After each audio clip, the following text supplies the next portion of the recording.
ఉపమానములు రహస్యములు అనే కార్యక్రమానికి ప్రేమతో ఆహ్వానించుచున్నాము.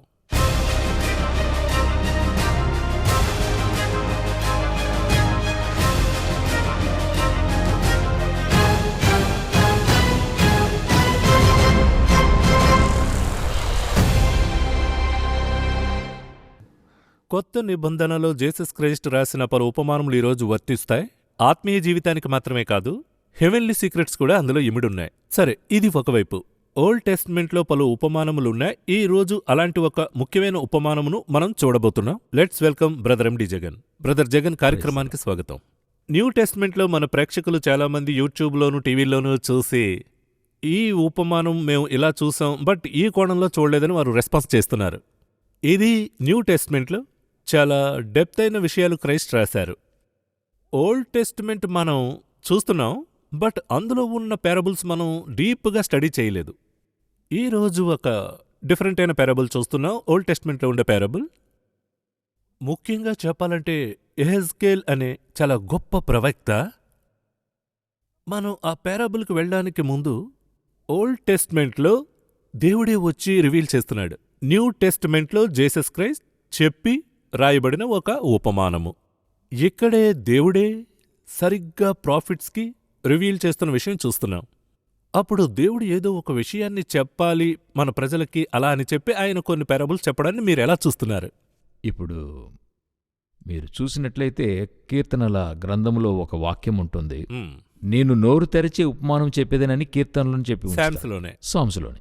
ఏంటి రీజన్ అని అడిగితే, దేవుడొచ్చి తన యొక్క జనులకు ఒక విషయాన్ని తెలియజేయాలనుకుంటున్నాడు. అది తన యొక్క జనులు కనిపెట్టాలని ఇష్టపడుతున్నాడు ఒక విషయాన్ని వెదకి కనుగొనాలి. ఎందుకంటే ఏదో ఒకటి, మన ఊర్లో ఒక సామెత చెప్తారు, ఏదో ఒకటి మీరు ఫ్రీగా ఇస్తే దానికి ఏముండదు, వాల్యూ ఉండదు. దానికంటూ ఒక చిన్న విలువ. ఇందులో డబ్బు విలువ కాదు, ఇందులో మీ యొక్క ఇంట్రెస్టే విలువైంది. స్పిరిచువల్ వెతకడం, మీరు ఎంతగా వెతుకుతున్నారనేది ఆయన చూస్తున్నాడు.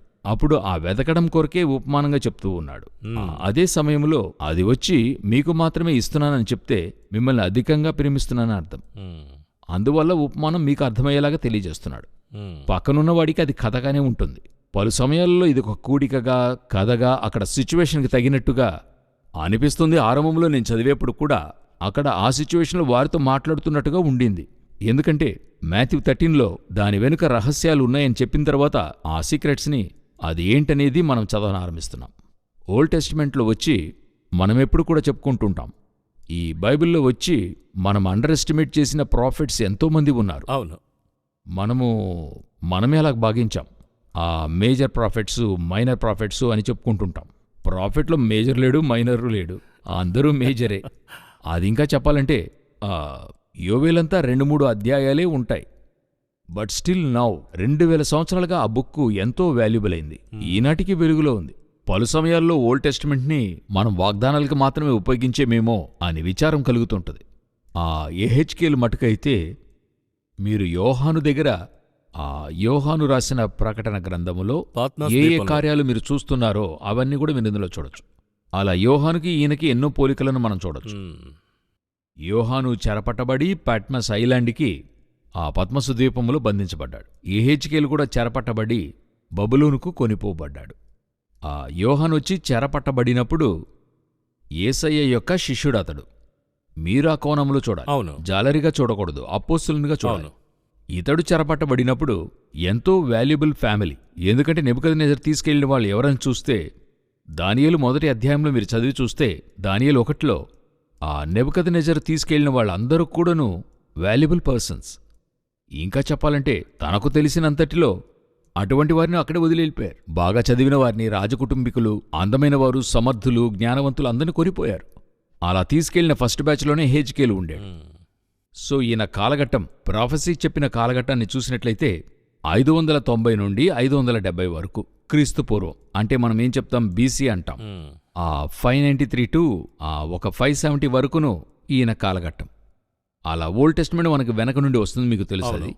సో ఆ కాలఘట్టానికి చెందిన ఒక ప్రాఫిట్కి దేవుడు బయలుపరిచిన విషయం ఏంటంటే, ఇందులో వచ్చి మీరు ఈ యెహెజ్కేలు గ్రంథాన్ని ఓవరాల్గా మనం చెప్పాలంటే ఒక 3-4 అధ్యాయాల వరకు వేరే కార్యాలుంటాయి. తర్వాత 5వ అధ్యాయం నుండి 25వ అధ్యాయం వరకును ఆ ఇశ్రాయేలు జనుల యొక్క పాపములు వాటి గురించి చెప్తూ వస్తాడు. 25 నుండి 33 వరకు డిస్ట్రాక్షన్, వీరిని ఏం చేస్తాను ఎలా చేస్తానని చెప్తాడు. తర్వాత 33 నుండి 42 వరకు రెస్టరేషన్ గురించి మాట్లాడతాడు. సో వీరిని గురించిన ఇన్ని కార్యాలు కూడా ఉంటాయి. అందులో ప్రత్యేకించి నేను చదివేప్పుడు యెహెజ్కేలు బుక్ని మనం వేరుగా ఇంకొక రోజు మాట్లాడచ్చు, అంత ఉంటుంది. అందులో వారిని ఎలా రెస్టోర్ చేసి తిరిగి తీసుకొచ్చే 1948 అందులో ఉంటుంది. 37th చాప్టర్లో వచ్చిన తర్వాత వారికొచ్చే మేజర్ వార్, ఇప్పుడు థర్డ్ వరల్డ్ వార్కి ముందు మాట్లాడుతున్నాం, అది 38, 39లో ఉంటుంది. అది ముగిసిన తర్వాత కట్టబోయే 3వ టెంపుల్, అది 40లో ఉంటుంది. ఆ థర్డ్ టెంపుల్ కట్టి ముగిసేంత వరకు 44లో ఉంటుంది. ముగించేప్పుడు లోపల ఒక డిక్టేటర్ ఉండి వారికి విరోధంగా చేస్తాడు. యేసుక్రీస్తు చెప్పింది 44లో ఉంటుంది. 44 నుండి 48 లోపల వారు దేవునిలో ఆశీర్వాదంగా ఉంటారనేది ఇంత టైం లైన్ అందులో ఉంటుంది. దాదాపుగా ఒక గ్లోబల్ హిస్టరీయే అందులో ఉంది. టిల్ కరెంట్ ఈవెంట్స్ మాత్రమే కాదు, మనకి ఫ్యూచరిస్ట్ గా యెహెజ్కేలు రాశారు. పక్కాగా ఉంటుంది. వీటిని ఆ కోణంలో మనం సరిగా చూడడం లేదు, మనం ఎందుకో లైట్గా చదువుతున్నాం. బట్ ఎంత ఫ్యూచరిస్ట్గా ఉంది అనేది ఇప్పుడు మీరు చెప్తుంటే క్లియర్గా అర్థమవుతోంది. అంటే అధ్యాయాలే అలా వరుస క్రమంలో ఉంటాయి, ఎంతో చక్కగా ఉంటాయి. నాకు దేవుడు ఆ కార్యాన్ని 37వ అధ్యాయం నుండి ఒక్కొక్కడే చెప్తూ ఉంటే అట్లే ఒక్కొక్క వర్డ్ను ఈరోజున్న దేశాలు మొదలుకొని అన్ని దేశాల పేర్లు. నాకెంతో ఆశ్చర్యమైన విషయం ఏంటంటే, ఆ కోరెష్ రాకముందు 175 సంవత్సరాల ముందు యెషయాతో చెప్తాడు, కోరెష్ అనేవాడు వస్తాడని చెప్తాడు. అప్పుడు కోరెష్ ఇంకా జన్మించి ఉండలేదు. అదేలాగే యెహెజ్కేల్లో ఈ రోజున్న దేశాన్ని గురించి చెప్పుంటాడు. ఈ దేశాలన్నీ యుద్ధం చేస్తాయి, ఆ రోజు ఆ దేశానికి ఆ పేరే లేదు. ఎంత ఒక మహాత్మ్యం! అవన్నీ కూడా మనం ఎంతగానో మిస్ చేసి ఉన్నాం. ఈరోజు మనం ఎసెకేల్లో పారబుల్ను గురించి ఉపమానములు రహస్యాలనే అంశంపై మాట్లాడుచున్నాం. అది మాత్రమే కాకుండా న్యూ టెస్ట్మెంట్లో ఎన్నో చూసాం. ఓల్డ్ టెస్ట్మెంట్లో ఈ ఎసెకేల్లో ముఖ్యంగా ఆ 17th చాప్టర్లో ఒక డిఫరెంట్ అయిన ఉపమానం ఉంది. ఈ 17th చాప్టర్ని మనం చదువుతున్నాం. మరో యాంగిల్లో కొన్ని డ్రీమ్స్ని దేవుడు బయలుపరుస్తున్నాడు. దానియేలు డ్రీమ్స్ అని చెప్పాడు. బట్ డ్రీమ్కి ఉపమానములకు వ్యత్యాసం ఏంటని అడుగుతున్నాను విషయంలోకి వెళ్ళడానికి ముందు. ఇప్పుడు డ్రీమ్స్కి విషన్స్కి ఏంటి డిఫరెన్స్? అవును, డ్రీమ్స్కి విషన్స్కి.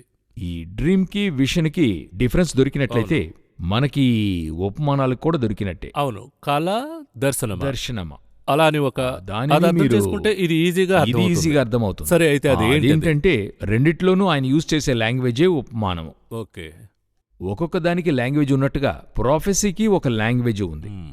ఆ లాంగ్వేజ్లో అదొచ్చి యూజ్ చేసే మీడియా వచ్చి ఆ డ్రీమ్గా ఉండొచ్చు లేక విషన్గా ఉండొచ్చు. అది ఒక్కొక్కరి స్పిరిచువల్ స్టాండర్డ్ని బట్టి. డ్రీమ్ అనేది అందరికీ వస్తుంది. నెబుకద్నెజర్కి వస్తుంది, ఫరోకు వస్తుంది, దానియేలుకి వస్తుంది, జోసెఫ్ క్రొత్త నిబంధనలో ఆయనకి వస్తుంది, వాళ్ళకి వస్తుంది, మనకి వస్తుంది. ఆ శ్రమల నిమిత్తమైన బాధలోనూ స్వప్నములు కలుగుతాయి. ఎంతో దిగులుగా ఉన్న స్వప్నాలు వస్తాయని బైబిల్ చెప్తుంది. సో ఇవన్నీ ఒక స్పిరిచువల్ స్టాండర్డ్లో ఒక లెవెల్. దీని తర్వాత లెవెలే విషన్. అది అందరికీ రాదు. ఆ దేవునితో మీకు ఉండేటువంటిదైనా ఎంత సన్నిహితమో దాని ఆధారంగా విషన్ వస్తుంది. ఎంత దగ్గరగా మనం దేవుని వద్దకు వెళ్తామో స్టెప్ వెళతాం. ఆ విషన్లో దర్శనం, అందులో దేవుడు ఎలా మాట్లాడుతున్నాడనేది ఉంది. అందులో మీకు దేవుడు వచ్చి ఉపమానంగా మాట్లాడచ్చు. ఇందులో టోన్ ఉంది, అందులో టోన్ ఉంటుంది, అందులో ఉపమానంగా మీతో మాట్లాడచ్చు. అవును, ఆ పారబుల్గా మాట్లాడి ఇందులో నువ్వేం చూస్తున్నావు, ఏం అర్థమవుతుంది అన్నప్పుడు మనం అడగగలం. మరొక దానిలో ఉపమానంగా ఉండదు. ఇప్పుడు ఉదాహరణకు ఆమోసు గ్రంథంలో చూస్తే అగ్ని దిగి భక్షిస్తుంది. ఇది ఉపమానం కాదు, స్ట్రైట్గా జరుగుతుంది. అప్పుడు ప్రాఫెట్ అడుగుతూ, దేవా ఇలా జరుగుతుంది అన్నప్పుడు ఇది ఇశ్రాయేలు ప్రజలకు ఇలా జరగబోతుంది అని చెప్పి దేవుడే ఎక్స్ప్లెయిన్ చేస్తున్నాడు. ఇదొచ్చి డైరెక్ట్ వ్యూ. సో ఉపమానములు వేరే, ఇది వేరే. ఈ ఉపమానాలొచ్చి ఆ విషన్లో దొరుకుతుంది, స్వప్నములో దొరుకుతుంది. నెబుకద్నెజర్కి స్వప్నంలో దొరికింది. ఉపమానంగా తెలుస్తుంది ఏంటంటే దానిని గురించి కూడా మనం తెలియజేయచ్చు. అయితే దానికి వివరణ ఆయనకు అది అర్థం కాలేదు. అదిను ఎప్పుడునూ ఎవరితోనైనా దేవుడు ఉపమాన రీతిగా మాట్లాడతాడు. అయితే దానికైనా కీ మాత్రం దేవుడొచ్చి శిష్యులతో ఇచ్చి పెడతాడు. అదిను వారి దగ్గరున్న ప్రాఫిట్కి ఇచ్చి పెడతాడు. ఆ కీయే విషయమంతా. అయినగానే నెబుకద్నెజరు చెప్తున్నాడు, ఆ స్వప్నము తలను వచ్చి చాలా టెన్షన్ పరుస్తుంది, తల పగిలిపోయింది. అవును, అందులోనూ నెబుకద్నెజరు చెప్పేది ఎంతో ఇష్టపడతాను. స్వప్నము చెప్పాలి, స్వప్నానికైన భావాన్ని చెప్పాలంటాడు. అటువంటి ప్రశ్న ఏ రాజును కూడా అడిగింది లేదు. అప్పుడు అక్కడున్నవారు వెళ్ళి అడుగుతారు, రాజా మీరు చెప్పేది న్యాయమే, స్వప్నాన్ని తెలియజేస్తేనే భావాన్ని చెప్పగలం కదా, మీరు డ్రీమ్నే చెప్పనంటున్నారే అన్నప్పుడు మీరు నన్నొచ్చి ఓవర్ రైట్ చేయడానికి చూస్తున్నారు నేను స్వప్నాన్ని చెప్పనంటాడు. ఆయన మర్చిపోయాడు యాక్చువల్గా. ఆయన తర్వాత అది చెప్తాడు. ఆ అందులో దేవుడు అలా మర్చిపోవడానికి చేసిన కారణం ఉంది. ఎందుకంటే డిస్టర్బ్ అవును, ఏంటి రీజన్ అంటే, ఇప్పుడు ఒక స్వప్నాన్ని చెప్తే ఆయన చెప్పుంటే అక్కడున్న ఒక్కొక్కరు ఒక్కో భావం చెప్పున్నారు, కథ కడతారు, కథ కట్టుండేవారు. అప్పుడు డానియల్ చెప్పేది 10లో 1 అవుతుంది. అప్పుడు దేవుడు చూస్తున్నాడు. డ్రీమ్నే అదే కొందరు చెప్తారు, ఇంతవరకు ఉంది, ఇంతకు పైన రావట్లేదంటారు. ఆ పేరు సార్ జ్ఞాపకములో ఉంది, రావట్లేదంటారు. ఆ విధంగా ఆ డ్రీమ్ చూసేశాడు, ఆ డ్రీమ్ అర్థమవుతుంది, కానీ చెప్పలేకపోతున్నాడు. సో అదే డానియల్కైనా స్పెషల్. అది ఎప్పుడునూ దేవుడు వచ్చి ఈ దైవజనం దగ్గర ఇచ్చిపెట్టి ఉంటాడు. సో అందులో నుండి వచ్చేదే మనం ఎంతగా దేవుడితో నడుస్తున్నామో అంతవరకు అది దర్శనమా, పారాబుల్లా, డ్రీమా అనేది మన యొద్దనే దగ్గరే ఉంది. మనమే వెళ్లి పొందేది ఎంత దగ్గరగా వెళ్లి పొందుకోవాలో పొందుకోవచ్చు. దూరం నుండి పొందుకోవడానికి, దగ్గర నుండి పొందుకోవడానికి ఎంతో డిఫరెన్సెస్ ఉంటాయి. చూడండి, నేనెప్పుడు చెప్తాను, నాకు దేవుడు తెలియజేసిన విధంలో చెప్తాను. మీరు దూరం నుండి ఒక రొట్టెని పొందుకుంటే అది ఆహారం. అదేవిధంగా దేవునితో కూడా కూర్చుని తీసుకుంటే అది కమ్యూనియన్. రెండునూ రొట్టె, రెండిటిని విరిచిస్తాడు యేసు, రెండిటికై స్తోత్రిస్తాడు. ఏ డిఫరెన్స్ ఉండదు. అయితే వారికంటూ ఇచ్చినది అది ఆహారానికైన రొట్టె. వీరి దగ్గర ఇస్తున్నప్పుడు అది నిబంధన అంటాడు. సో మనం ఎంత క్లోజ్కి వెళ్తున్నామో అంతగా మనం దేవుని దగ్గర విషయాలను పొందుకోగలం. ఈ చాప్టర్లో మనం ఏం అర్థం చేసుకోవచ్చు? యెహెజ్కేలు 17 వచ్చి, ఈ స్థలంలో ఆయన వచ్చి ఉపమానంగానే దేవుడు ఆ చోట ఏం చెప్తున్నాడంటే, వారితో ఉపమాన రీతిగా మాట్లాడతానని చెప్పి 2వ వచనంలో చెప్తున్నప్పుడు 17వ అధ్యాయములో, నరపుత్రుడా, నీవు ఉపమాన రీతిగా విప్పుడు కథ ఒకటి ఇశ్రాయేలీయులకు వేయుము. అక్కడ వారితో అరెడెల్లనే మాటతో క్లియర్ గా పారబుల్ అని చెప్పి రాయబడింది. ఆయనే ఉపమానంగా చెప్తున్నానని ఆయనే చెప్తున్నాడు. ఇంకా మరొక విషయం ఏంటంటే, వీరెవరికి ఓల్డ్ టెస్టిమెంట్లో ఎందుకు ఉపమాన రీతిగా మాట్లాడుతున్నది తెలీదు. వీరి వివరాన్నే అడుగుతారు. ఇప్పుడు డానియల్తో ఉపమానంగా మాట్లాడతాడు, ఈయన వెళ్ళి వివరం అడుగుతాడు. అయితే ఎందుకు ఉపమానంగా మాట్లాడుతున్నాడు అనేది యేసే వచ్చి చెప్తాడు. నేనెందుకు ఉపమానంగా చెప్తున్నాను అన్నందులకైన రీజన్ యేసే చెప్తారు మాథ్యూ 13లో. సో ఇప్పుడు ఆరంభము నుండి ఈ ఉపమానం అనేది గాడ్ లాంగ్వేజ్లో ఒక మోడ్ ఆఫ్ లాంగ్వేజ్, అది ఆయన అలా మాట్లాడుతూ ఉన్నాడు. సో ఇక్కడి మొదటి ఉపమానం ఇది ఓవరాల్గా మనం వీళ్ళకి చెప్దామండి. ఆ దేవదారు వృక్షపు పైకొమ్మ చిగుళ్లను త్రుంచి అది పొరమందు నాటబడినట్టుగా చెప్పబడుతుంది. వెనుక దాని వివరణ ఇచ్చుంటాడు. అదేంటంటే, ఇశ్రాయేలు ప్రజల నుండి ఒక రాజును తీసుకెళ్లి నాటాను, అది అందరికీ ఇదిగా ఉంచాను, కానీ అతను చివరిగా ఫరో దగ్గరికెళ్ళి ఈ కార్యాలు చేయడం వల్ల ఇలాగైపోయింది, అలా అతన్ని ఎలా నేను దండించాననేది చెప్పి ఓవరాల్గా ముగించాడు. ఇందులో ఏది మనం తెలుసుకోవాల్సిందిగా ఉందని చూసినట్లయితే, ఇశ్రాయేలు పుత్రులు చెప్పే ఒక్కొక్క దాని వెనుక, ఇశ్రాయేలీయులకు చెప్పే వెనుక మన చర్చికి ఒకటి చెప్పుంటాడు దేవుడు. వారికి పస్కా బలి పశువు వధింపబడిన ధర్మశాస్త్రం అనుకోండి, ఆ బలి పశువే యేసు మన కొరకు బలి కావడం. అదేవిధంగా వారికి అక్కడ 7 కొమ్మల దీపవృక్షం, ఇక్కడ 7 సువర్ణ దీపస్తంభములు. ఈ విధంగా ప్రతిదాని వెనుకను మనకైన విషయం అందులో ఉంటుంది. అక్కడ 12 అపములుంటాయి, ఇక్కడ 12 అపుస్తలుల ఉపదేశం. ఈ విధంగా ఒక్కొక్క దాని వెనుకను మన సైడ్ ఒక వ్యూ ఉంచుకుని దేవుడు మాట్లాడి ఉన్నాడు. ఇప్పుడు మనకిందులో ఏముంది అని చెప్పి మీరు చూసినట్లయితే, యెహెజ్కేలు 17:4-5లో అది దాని లేత కొమ్మల చిగుళ్లను త్రుంచి వర్తక దేశమునకు కొనిపోయి వర్తకులున్న ఒక పురమందు దానిని నాటెను, మరియు అది దేశపు విత్తనములలో కొన్ని తీసుకొనిపోయి గన్నేరు చెట్టును నాటినట్లుగా విస్తారము పారు నీరు కలిగి బాగుగా సేద్యము చేయబడిన భూమిలో దానిని నాటెను. ఇది కొంచెం స్పిరిచువల్గా ధ్యానిస్తే తెలుస్తుంది. ఏంటంటే, దేవుని యొక్క కుమారుణ్ణి మన మధ్యలో ఆయనను నాటాడు. లేతకొమ్మ దేవుని సూచించే మాట యెషయా 11లో ఉంది. అంటే రాజు అన్నందుకు లేత కొమ్మ అనే ఉపమానం దేవుడు యూస్ చేస్తాడు.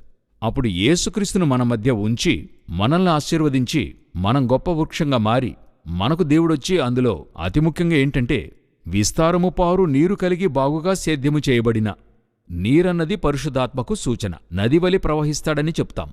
సో పరిశుద్ధాత్మని యొక్క సహాయముతో మనకు నాటబడింది. అది చిగిర్చి పైకి పెరుగక విశాలముగా కొమ్మలతో అల్లుకొని గొప్ప ద్రాక్షవలి ఆయను, దాని కొమ్మలు ఆ పక్షిరాజు వైపు అల్లుకొనుచుండెను, దాని వేళ్లు క్రిందికి తన్నుచుండెను. అలాగా శాఖోపశాఖలుగా వర్ధిల్లి రెమ్మలు వేసే సమయంలో ఇది మిగతా పక్షిరాజులతో వెళ్లి చేరడం, అన్ని కార్యాలు కూడా చేయనారంభిస్తుంది. ఈ ఆత్మీయ జీవితములో దేవుడు ఎక్స్పెక్ట్ చేస్తున్నటువంటి ఆయన యొక్క చిత్తాన్ని 100% మీ వల్ల నా వల్ల చేయగలమా అనేటువంటిదే ఇక్కడ ప్రశ్న. దేవుడు మీపైన ఆ విషన్ ఉంచాడు, దేవునికి ఒక వ్యూ ఉంది. అందుకొరకే మిమ్మల్ని ఒక దగ్గర నాటుతాడు. అక్కడి నుండి మీరు ఫ్లరిష్ అయి అక్కడి నుండి కొన్ని విషయాలు మీరు చేయాలి. అయితే పలు సమయాల్లో ఏం జరుగుతుందని చూస్తే ఇందులోకైనా వివరం ఇస్తానంటున్నాడు. ఇదిగో దాని రాజును దాని అధిపతులను పట్టుకుని బబులోను పురమునకు వారిని తీసుకుని పోయాను. రాజొచ్చి ఏం చేస్తున్నాడు? ఫరోని ఆశ్రయించి అతనితో అలయన్స్ పెట్టుకుంటున్నాడు. ఈరోజు మనము స్పిరిచువల్గా మనమిది చూడాలంటే పలు సమయాలలో దేవుడొచ్చి మనకి ఒక గొప్ప ఆశీర్వాదమైన రూట్నే ఇస్తున్నాడు. మీకు మీడియాగా ఉండొచ్చు చూడండి, నాకొక మినిస్ట్రీ కావచ్చు. ఇప్పుడు ఈ రెండు కూడా చేర్చి చేయగలిగే ఒక చోటకి తెస్తున్నాడు. ఇద్దరునూ ఈ మినిస్ట్రీలో 2 పార్ట్లుగా ఉండి చేస్తున్నాం. మీరు మీడియా వైపు నుండి చేస్తున్నారు, నేను ఇటువైపు నుండి చేస్తున్నా. అలా చేస్తున్నప్పుడు అప్పుడు మనిద్దరికిని మనల్ని నుంచుకుని మాట్లాడితే ఈజీగా ఉంటుంది. అప్పుడు ఏం జరుగుతుంది? ఇందులో నుండి మనల్ని డైవర్ట్ చేయడానికి కొన్ని ప్రయత్నాలు జరుగుతాయి. ఎగ్జాంపుల్ చెప్తే బాగుంటుంది. నా ఫ్రెండ్ రీసెంట్గా చెప్పాడు. ఆయన ఒక రబ్బర్ ఫ్యాక్టరీ నడుపుతూ దేవుడు ఆయన్ని ఆశీర్వదించి, యాక్చువల్గా రబ్బర్ ఫ్యాక్టరీ అనేది ఆయనకే న్యూ, ఆయన ఫ్యామిలీ బిజినెస్ కాదు, ఆయనే దానికి పయనీర్. అన్ని చేసి రాణించబడుతున్నప్పుడు అకస్మాత్తుగా ఒకరేం చెప్తున్నారు, ఈ ఇన్వెస్ట్మెంట్ తీసుకెళ్లి మీరు ఏం చేయండి, ఇంకొక బిజినెస్ చెప్తున్నాడు, ఈయనకి సంబంధం లేని బిజినెస్, అందులో వేయండి. అందులో వేసి 1కి 2, 1కి 4, 1కి 5గా సంపాదించవచ్చు అని చెప్పాడు. ఈయన వల్ల ఇన్వెస్ట్ చేయగలడు, తీసుకెళ్లి అందులో చేయగలడు. అయితే దేవుడేం చెప్తున్నాడు, నేను నిన్ను ఇందులో ఆశీర్వదించాను, ఇందులో ఇంకా ఆశీర్వదిస్తా. నిన్ను ఈ ఆశీర్వాదములో నుండి నిన్ను బయటికి తీసుకెళ్లే అలయన్సే అక్కడ జరుగుతుంది. ఇది ఆయన ఫీల్ చేశాడు. ఆయనే నాకు ఇది చెప్పాడు. ఆయన ఫీల్ చేసి ఆయన చెప్తున్నాడు, లేదు లేదు, ఇందులో నాకు ఏం తెలియకపోయినా దేవుడు నన్ను ఆశీర్వదించాడు, నేను ఇందులోనే ఉంటాను, ఐఎమ్ సాటిస్ఫైడ్ నౌ. ఒకవేళ ఇంతకంటే గొప్ప ఇందులో దేవుడు నన్ను హెచ్చిస్తే అలా ముందుకెళ్తాను. ఇందులోనే మనకి అన్యులకు ఆ వ్యత్యాసం. ఇక్కడ క్లారిటీ కావాలి. అది వారు చెప్పేది ఒక గొప్ప బిజినెస్ కావచ్చు, అట్రాక్టివ్గా ఉంటుంది, మరొక లెవెల్కి తీసుకెళ్లేదిగా ఉంటుంది, ఎక్స్పాండ్ చేసేదిగా ఉంటుంది. అయితే దేవుని పిల్లలకి, మిగతా వారికి అది సక్సెస్ఫుల్ కావచ్చు. వారు కూడా చెప్తారు, ఒక విషన్ లేకుండా ఉంది, ఒక గొప్ప ఓల్డ్ విషన్ మనకి కావాలి, అలా వస్తే మనం అన్ని వైపులకెళ్ళాలి. అది వారికి ఓకేనే. నేను మిగతా వారిని కొరత చెప్పలా. దేవుని బిడ్డలకు ఒక ప్రణాళిక ఉంచి ఉన్నాడు. ఆ దేవుని పిల్లలు ఈ అలయన్స్ని ఎప్పుడు మారుస్తామో, మన అలయన్స్ ఎప్పుడు దేవునితోనే. ఎందుకు అని అడిగినట్లయితే, దేవునికి ఆరంభించేప్పుడే ముగింపు తెలుస్తుంది, మనకి ఆరంభం అప్పుడే తెలుస్తుంది, ముగింపు తెలియనే తెలియదు, మరొక స్టెప్పే తెలియదు. అప్పుడు మనం వెళ్ళి ఈ ఫరోతో కూడా లింక్ అవుతున్నప్పుడు అయితే చూడడానికి బాగా అట్రాక్టివ్ను ఇప్పుడు రాజుతో చెప్తాడు, నువ్వు ఫరో దగ్గరకు మనుషులను పంపద్దు అని చెప్తాడు. కానీ ఇతను ఫరో దగ్గర మనుషులను పంపుతాడు. ఆ ఫరో దగ్గర రథములు ఎన్నో ఉన్నాయి. అంటే ఆ రోజున ఉన్న ఈజిప్షియన్ చారియట్స్ భయంకరమైన ఇది. అప్పుడు దేవుడు చెప్తాడు, నువ్వు అతనితో కూడా వెళ్ళావు కదా, అందువల్లే నువ్వు నాశనం అయిపోతావు. పలు సమయాలలో వారి బిజినెస్ బాగానే చేస్తూ ఉంటారు, వీరు వెళ్ళి చేరేది ఉంటది కదా, వీరి వల్ల వారి బిజినెస్ పోతుంది. ఎందుకంటే వీరు వారితో కలవాల్సిన వారు కారు. వారు వేరే ట్రాక్, మనం వేరే ట్రాక్. అది మాత్రమే కాకుండా దేవుణ్ణి బ్లేమ్ చేస్తాం. అది ఇంకా ఘోరం. ఏంటంటే వేరే ట్రాక్కి వెళ్ళి అది స్టార్ట్ చేసేప్పుడు ప్రార్థనతో స్టార్ట్ చేస్తాం. ప్రార్థనతో స్టార్ట్ చేసి చివర్లో నాకెందుకు ఇలా జరిగింది, ఎందుకు జరిగిందంటే దేవుడు చెప్తాడు, నేను ఎందు నిమిత్తము ఏ ఫీల్డ్ కొరకు చిన్న వయసు నుండి ఏర్పాటు చేసి తీసుకొచ్చా, ఇందుకొరకే నిన్ను ఏర్పాటు చేశా. అప్పుడు ఈ స్థలం నుండే ఇదే నేనెప్పుడు చెప్తాను, ఒక ట్రాప్ అంటాను. ఈ ట్రాప్ వచ్చి వారు ఎస్కేప్ అయ్యి ఓవర్కమ్ చేశారన్నట్టయితే మరొక బ్లెస్సింగ్కే వెళ్ళిపోతారు వారు. అలాంటి ఒక విషయమే ఇక్కడ ఈ స్థలంలో మాట్లాడుతున్నాడు. వీరు నేను నిన్ను తీసుకొచ్చి ఒక స్థలంలో పెట్టి నాటి నిన్ను ఎస్టాబ్లిష్ చేసి గొప్ప ప్లాన్తో చేస్తున్నప్పుడు నువ్వు మధ్యలో ఏం చేశావు, ఇలా చేశాను. దేవుడు చూశాడు, అన్నిటినీ దూరం చేస్తున్నాడు, జడ్జిమెంట్ అక్కడ ఇస్తున్నాడు. అధికమైన సమయాలలో మనం ఏదనుకుంటున్నామంటే గాడ్ యొక్క సాఫ్ట్ కార్నర్ మాత్రం మనకు తెలుస్తుంది, ఆయన గ్రేషియస్ ఫేస్ మనకు తెలుస్తుంది, కృపను అనుగ్రహించేవాడిగా ఉన్నాడు. ఇదే గాడికి మరొక సైడ్ ఉంది, దాని గురించి మనం ఎవరూ ఆలోచించేది లేదు. యేసుక్రీస్తు మాట్లాడేప్పుడు వచ్చి చెప్తున్నారు, ఆయన నోట నుండి కృప నిండిన మాటలు బయలుపడెను. నేనొకరోజు ఇది చదువుతున్నప్పుడు యేసుక్రీస్తే కృప నిండినవానిగా మాట్లాడాడు. మనమలా మాట్లాడ నేర్చుకోవాలని అనుకున్నప్పుడే ఆత్మదేవుడు ప్రేరేపిస్తున్నాడు, ఇంకా కొంత ముందుకు చదవమంటున్నాడు. అలా మాట్లాడాడని లూకాలో రాయబడింది. ఆయన తన వద్దకు వచ్చిన విశ్వాసులను చూచి అని చెప్పి ప్రారంభిస్తున్నాడు. తర్వాత మాటల వర్షం కురిపిస్తున్నాడు. అటు తర్వాత ఏం జరుగుతుందంటే కొండపై నుండి త్రోయడానికి సిద్ధమయ్యాడు. వాడు ఆ ఎక్స్ట్రీమ్కి వెళ్ళాడు. ఎవరి దగ్గర? ఒక 10 వాక్యాల ముందు వాడే చెప్పాడు, కృప నొందినవానిగా మాట్లాడాడు. అప్పుడు ఆయన దగ్గర కృపకైనది ఉంది, న్యాయ తీర్పుకైనది కూడా ఉంది. మనము న్యాయతీర్పుకైన కార్యము మనకు జరిగించాలనే ఉద్దేశం ఆయనకి లేదు. న్యాయతీర్పులో మనం ఉండకూడదనేదే ఆయన ఉద్దేశం. అయితే లెక్క అడుగుతాడు. లెక్క అడుగుతాడు. అయితే సంఘాన్ని ఎలా ఇష్టపడుతున్నాడంటే రెండవ మరణం వల్ల నశించకూడదు, నశింపబడుట లేదంటాడు. అయితే ఇక్కడేం జరుగుతుంది? మనల్ని అప్పుడప్పుడు డైవర్ట్ చేయడానికి అక్కడక్కడ ఒక ట్రాప్లా పెట్టుంటాడు సాతాన్. ఎవరినైనా ఒకరిని పంపుతాడు. మనం ఆ చోట మాత్రం అలా కరెక్ట్గా తడితే మాత్రం చాలు.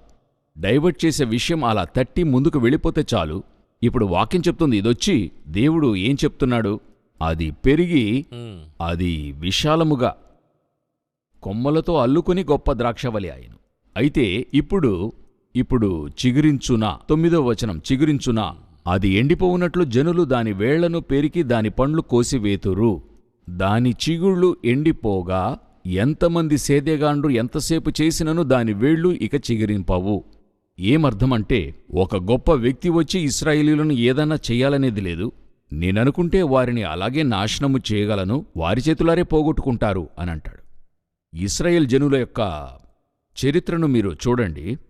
పలు సమయాల్లో వారు రాజుల చేత చెరపట్టబడిన ఆ సమయాలు కూడా ఉన్నాయి.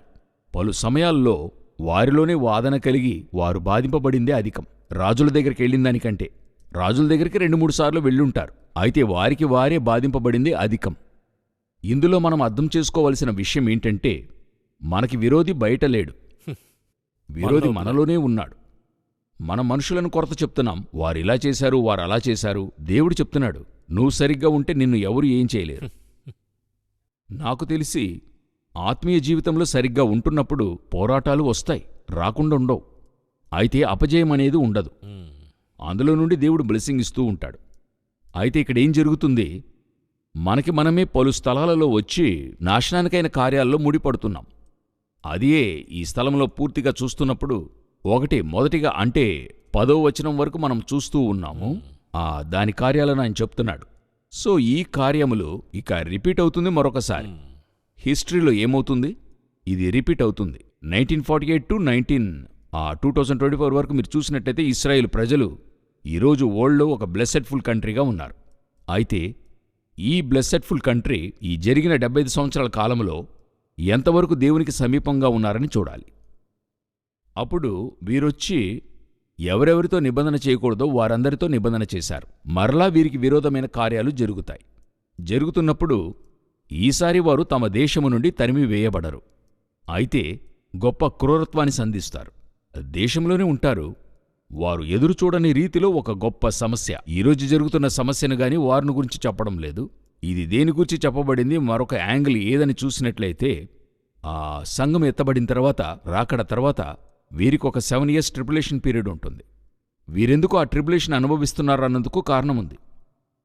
పలు సమయాల్లో క్రైస్తవులు కూడా ప్రసంగంలో చెప్తుంటారు, యూదులు యేసుక్రీస్తును ఆ విధంగా కొట్టారు, ఆ యొక్క కార్యము నిమిత్తమే ఇప్పుడు వారు అనుభవిస్తూ ఉన్నారు. ఖచ్చితంగా కానే కాదు. ఎందుకంటే యేసు తేటగా చెప్పాడు, ఆ శిలువపై ఉన్నప్పుడు తండ్రి వీరిని క్షమించమని అడిగాడు. అందువల్ల ఆ దండన వీరి మీదికి రాదు.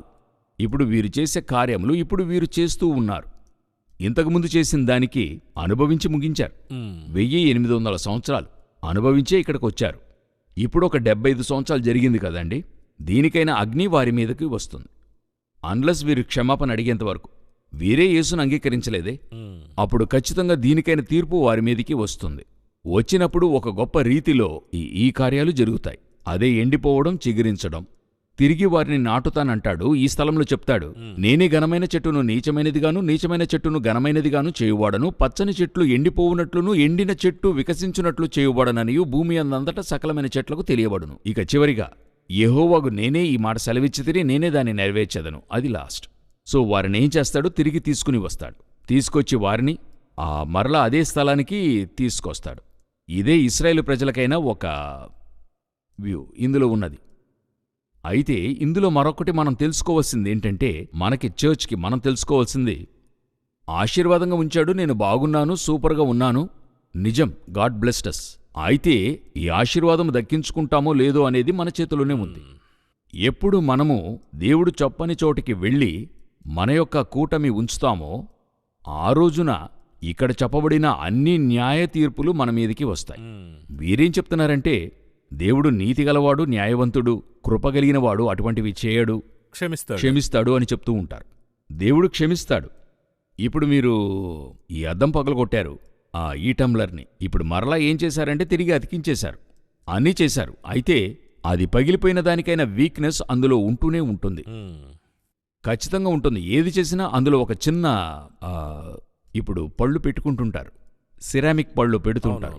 అది చూస్తే పళ్ళ మాదిరిగానే ఒరిజినల్ లాగే ఉంటాయి. ఇప్పుడు ఏ టెక్నాలజీ వచ్చింది సిరామిక్లో, ఇప్పుడు తనంతటా అదే అన్నీ చేసుకుంటుంది. అయితే ఏది చేసినా గాని ఒరిజినలే, ఈ విధంగా రాదు. అదే మాదిరిగా మీరు చేసిన కార్యాలను దేవుడు మన్నించినా కూడా, అంటే నేను రక్షింపబడిన తర్వాత కొంత వివరంగా చెప్పాలి. దాని తర్వాత చేసినా గాని ఈ చోట మీరు ఆ గాడ్స్ ప్లాన్ నుండి మీరు బయటికెళ్తున్నారు కదా, దానికొక వెల చెల్లించాల్సి ఉంటుంది. You owe to pay.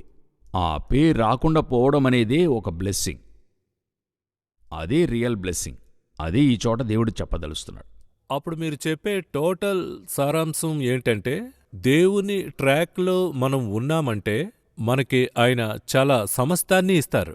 మనం వాక్ విత్ ది గాడ్ కరెక్ట్గా ఉంటే చాలా ప్రాబ్లమ్స్ సాల్వ్ అవుతాయనే ఒక విషయాన్ని నేను విన్నాను. ఒకటి మనము ఏంటంటే, నేను చూసినంతవరకు చెప్తున్నాను, నేనింకా గొప్ప కావాలనే ఒక ఇది ఉంది కదా, ఇది లోకం సరే అని చెప్తూ ఉంది. అవును, దేవుడు మిమ్మల్ని గొప్ప కావద్దని చెప్పడం లేదు. నేను చేస్తాను, వెయిట్ చేయండి అంటున్నాడు. సరే, అదొకటి. ఇంకా గొప్పగా కావాలనుకుంటే తప్పు కాదు, అయితే స్పిరిచువల్ గా గొప్పగా కావాలి. స్పిరిచువల్ గా మనం ఎదిగి తీరాల్సిందే. First the Kingdom of God, మరిన్ని ఇస్తున్నాడు. అది ఇస్తున్నాడు. ఇందులో ఏంటంటే ఓల్డ్గా గొప్ప చేస్తున్నాడు. అవును, మరి ఓల్డ్లో దేవుడు ఏ ప్రజల్ని ఆశీర్వదించకుండా ఉన్నాడు. అయితే ఆయన ఏం చెప్తున్నాడు, నేను చేస్తాను, సరైన సమయంలో హెచ్చించేంత వరకు నా బలమైన హస్తంలో ఉండు. నాకేంటంటే ఇప్పుడే నేను కావాలి, 40లో సెటిల్ అయిపోవాలి, 25 ఏళ్లలో సెటిల్ అయిపోవాలి. ఇప్పుడు దేవుడు చెప్తున్నాడు, నీకు 70 ఇచ్చానే, ఆ 70 వరకు నీకు ఏం చేసేది? ఆ 70 కంటూ నీకు ఒక ప్లాన్ ఉంచాను. 30లో ఇది జరుగుతుంది, 40లో ఇది, 50లో ఇది జరుగుతుందని ఉంచాడు. నేను 50లో జరగాల్సింది 20లో జరగాలనుకుంటున్నాను. నాతోనే నడిచి రమ్మంటున్నాడు. సరైన సమయంలో అన్ని చేయగలిగిన సమర్థుడాయన. ఎప్పుడు ఎక్స్టెండో అక్కడే సమస్య ఉంటుంది. చాలా సంతోషం బ్రదర్ జగన్. ఓల్డ్ టెస్ట్మెంట్లో మనం చూసిన ఒక ముఖ్యమైన పారాబుల్ అని చెప్పొచ్చు. ఇంకొక లెసన్ కూడా ఇందులో ఉంది. బైబిల్ చదువుతున్నప్పుడు, ఓల్డ్ టెస్ట్మెంట్లో చదువుతున్నప్పుడు అది జనరల్గా ఒక నార్మల్ వ్యూగా చూడొచ్చు. అయితే ఇందులో నాకేం దొరుకుతుందని స్పిరిచువల్గా మరో యాంగిల్లో మీరు చెప్పారు. సో మీరైతే ఏ విషయాన్ని, ముఖ్యంగా మీరు చెప్పిన మాట కొంచెం వినడానికి మనం ఎంత మిస్ చేస్తున్నాం అన్నది, ఎజైకిల్ అయినా సరే ఆ మైనర్ మేజర్ అని కాదు, అందరూ ముఖ్యమైన వారే.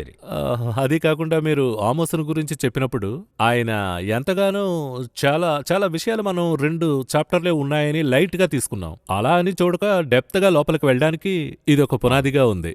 మనం వీలైతే, దేవుని చిత్తమైతే లేటర్గా మనం దీని గురించి మాట్లాడడానికి దేవుడు అవకాశం ఇస్తే చేద్దాం. ఈ కార్యక్రమానికి మీరు ఇచ్చేసినందుకు వందనాలు. మరో నమోదులో మరొక ఉపమానం మనం చూద్దాం. సంతోషం. వందనాలు.